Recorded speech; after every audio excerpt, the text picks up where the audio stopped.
안녕하십니까. 실을 쓰는 세무사 영세 사업자의 부가가치세 최고의 혜택 간이과세자에 대해서 이 시간 강의를 해드리겠습니다. 부가가치세란 무엇인가? 우리가 식당에서 밥을 먹고 돈을 낼 때 식대 1만원, 부가세 1,000원, 11,000원 주세요 라고 하는 곳은 일반 과세자입니다. 그런데 식당에서 밥을 먹고 돈을 낼 때 식대 1만원입니다 라고 하는 곳은 간이과세자입니다. 식당 주인이 사업자이므로 받은 부가가치세를 세무서에 신고하고 납부하여야 합니다. 물론 손님에게서 받아가 내는 세금이지만 두 식당의 식대가 차이가 나게 되어 손님의 부담이 달라집니다. 이때 이 간이과세자의 유리한 점을 살펴보겠습니다. 손님으로부터 부가가치세를 잘 받을 수 있는 사업자는 일반 과세자를 하더라도 불이익이 없지만 받지 못한다면 사업자가 부담을 해야 됩니다. 간이과세자가 되면 매출 금액의 3%를 세금으로 내야 합니다. 하지만 연간 3천만 원 이내의 매출이면 부가가치세를 내지 않도록 되어 있습니다. 그러나 간이과세자라고 하여서 부가가치세를 내지 않는 것은 아닙니다.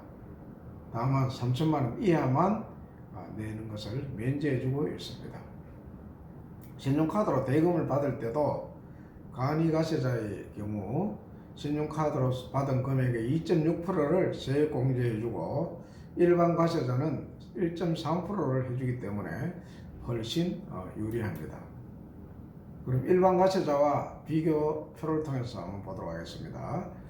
간이과세자와 일반 과세자 간의 세율이 간이과세자는 공급 가액의 3%, 일반 과세자는 공급 대가의 10% 이렇게 되어 있습니다.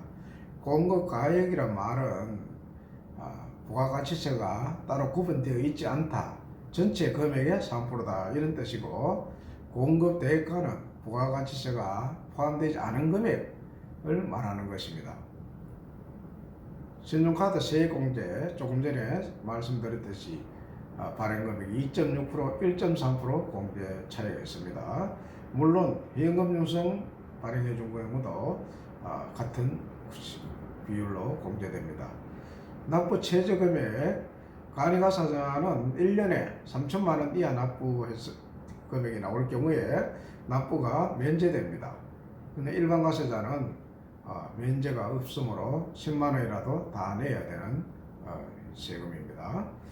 1년 수입 기준으로 보면 간이과세자는 4,800만 원, 그러니까 한 달에 400만 원 이상 매출이 있으면 일반 과세자로 넘어가게 되어 있습니다.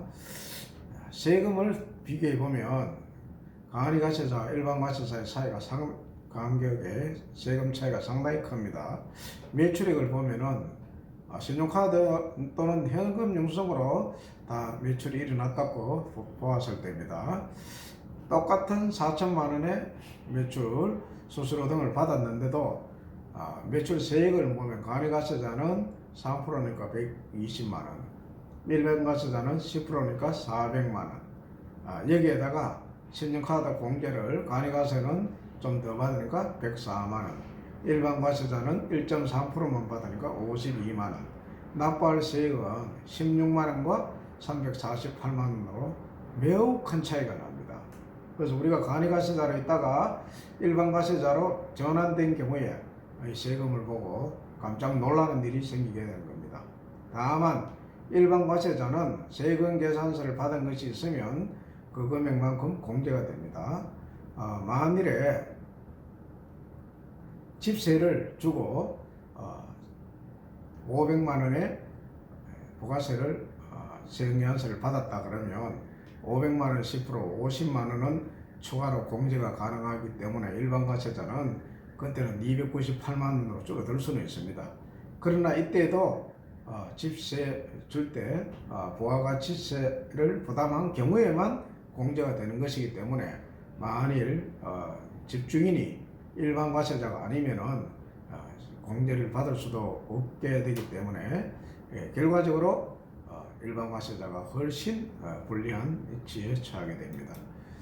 자, 그런데 이 유리한 간이과세자를 아무나 할 수 있는 것이 아닙니다. 될 수 없는 경우가 세법에서는 여러 가지로 나열하고 있습니다. 업종이 도매, 제조, 부동산 매매, 임대업 중 일정 면적 이상, 전문직 사업자, 여기서 공인중개사는 사업업황이 좀 나빠서 제외되어 있습니다. 그 다음 일반 과세자로부터 양수한 사업, 우리 흔히 말하는 사업 포괄 양수도 하였을 때 양수한 사업자, 이런 사람은 간이과세자가 될 수 없습니다. 그런데 이런 기준에 들었다 하더라도 개인택시, 용달, 개별화물, 이 미용업은 간이과세가 가능하도록 법에 단서를 달아놓고 있습니다. 자신의 다른 사업장이 일반 과세자인 경우에도 간이과세자를 할 수가 없습니다.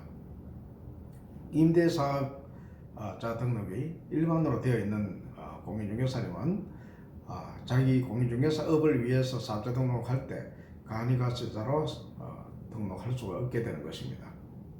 전년도 매출액이 4,800만 원 이상인 경우 신규 사업자는 전년도 매출이 없으므로 더 많은 매출이 예상되어도 간이과세가 일단은 가능합니다. 그러니까 처음 사업자 등록을 낼 때는 간이과세자를 내는 것이 매우 유리합니다. 4,800만 원이 초과되었다면 그 다음 해에 일반 사업자가 되기 때문에 처음 1년간은 간이과세자의 혜택을 받을 수가 있는 것입니다. 어떤 경우에 어떤 중개사님의 경우입니다. 현금영수증을 받고 1년간 간이과세자 신고를 1년에 한 번 하게 되죠. 1월달에 신고하는데 매출액을 보니까 4,850만 원을 끌어나왔습니다. 이러면 이 50만 원 때문에 다음에 일반 과세자로 넘어가게 됩니다. 그래서 간이과세자가 되려면은 4,700만 원 정도 되었을 때 매출액을 한번 살펴봐야 되는 것입니다. 주의사항을 말씀드리겠습니다.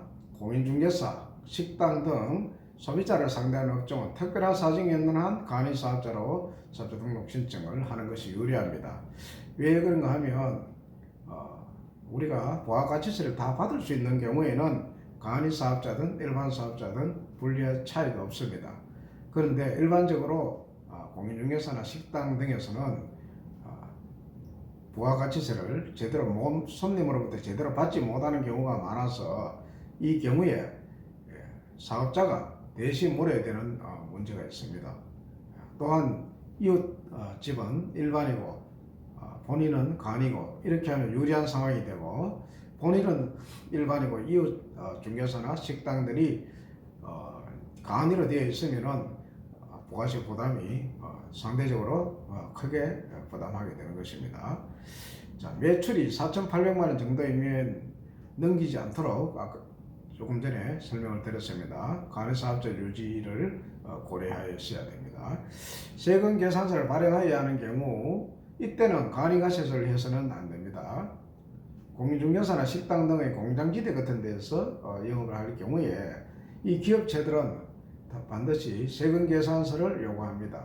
물론 세금 계산서에 대한 부가가치세는 받을 수 있기 때문에 이때는 일반 사업자로 등록을 하여서 10% 부가가치세를 받아서 내더라도 일반 사업자를 하여야 세금 계산서를 발행할 수가 있습니다.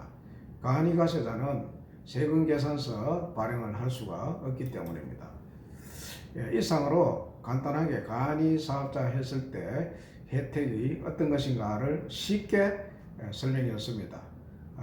우리가 대전제는 특별히 세금 계산서를 발행해야 된다든지 일반 사업자가 될 수 없는 그런 상황이 아니라면 간이과세자를 우선해야 하는 것이 부가가치세법의 혜택을 누리는 것입니다. 역시 마지막에 시를 쓰는 세무사, 이 세상 삶 속에서 너무 스트레스에 건강을 잃으면 모든 것을 잃는 것이 됩니다. 우리 시를 좀 읽어가면서 마음을 좀 다스리는 게 좋을 듯 하여서 시를 하나씩 써봅니다. 제가 한번 낭송해 보겠습니다. 길에 뒹구는 은행잎 서너 개. 뒷뜰에 젖은 단풍잎 너댓게 세상사에 익어간 나무의 고뇌가 굴러가고 다 비운 나무가 눈을 기다리는 날 커피 한 잔을 책상 위에 올립니다. 네, 감사합니다.